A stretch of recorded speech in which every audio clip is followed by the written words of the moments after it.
All right, guys, so this video is for anyone dealing with foot pain. And if you're thinking of going to an orthopedic group, a podiatrist, whatever, just make sure they check these things. These are big things that are going to determine whether your problem gets fixed or not, okay?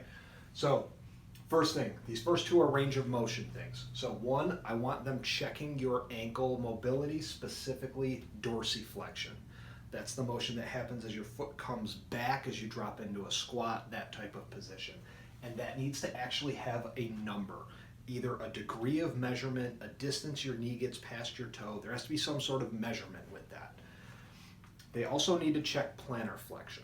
So, and that's like pushing down, like if you were pushing down on the gas pedal, they need to check that range of motion as well. And there should actually be a measurement with that, either a degree or, depending on how you do the test, space between the tibia and the floor, whatever it may be, but you need numbers for that. And the reason that those are important, if you have limited ranges of motion, it can overload the bottom of the foot for two reasons. One, if you can't dorsiflex, you can't get your foot back, the plantar fascia gets overloaded.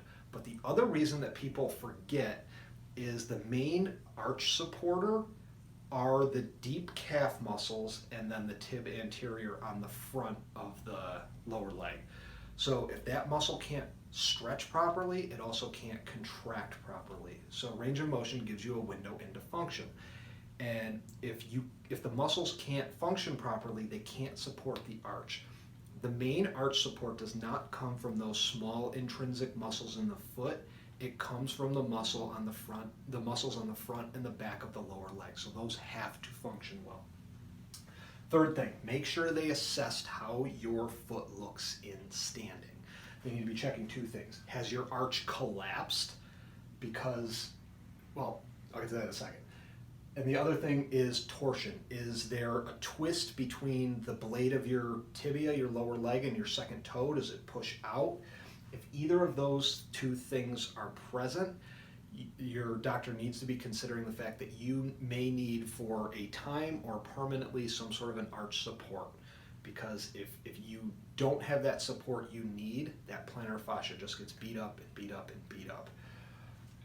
Last thing, there has to be some assessment of strength, whether that is with a lockout test where you go up onto your toes or a repeated calf raise. There has to be an assessment of strength because, again, arch support comes from the strength of those muscles that stabilize the arch. So you need to test that.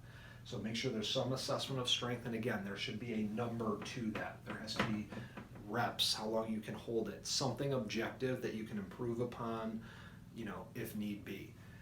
Whatever you do, if you go to a podiatrist, because this happens all the time, if they take an x-ray, show you a bone spurt, and suggest a cortisone injection, run. There is nothing functional that is going on in that exam. They're strictly checking boxes for insurance companies so that they can demonstrate the need for a cortisone injection. Bone spurs by themselves do not generate pain. What happens is the tendon or the fascia, where it attaches to that bone, breaks down. That's what actually causes your pain. You're not doing the cortisone injection and breaking down the bone spur. You're just wiping out some inflammation where that tendon attaches to that bone. The problem with this is you may think, great, some pain relief, but then you don't feel the further damage you do to that plantar fascia, which means more ripping, more tearing, and more long-term degeneration and breakdown on the bottom of your foot, which leads to potential surgeries and more pain medications down the road. So follow these steps. If you have any questions about any of these procedures, specifically the assessments with the range of motion, feel free to reach out and contact me. Have a good one, guys. Keep your feet healthy.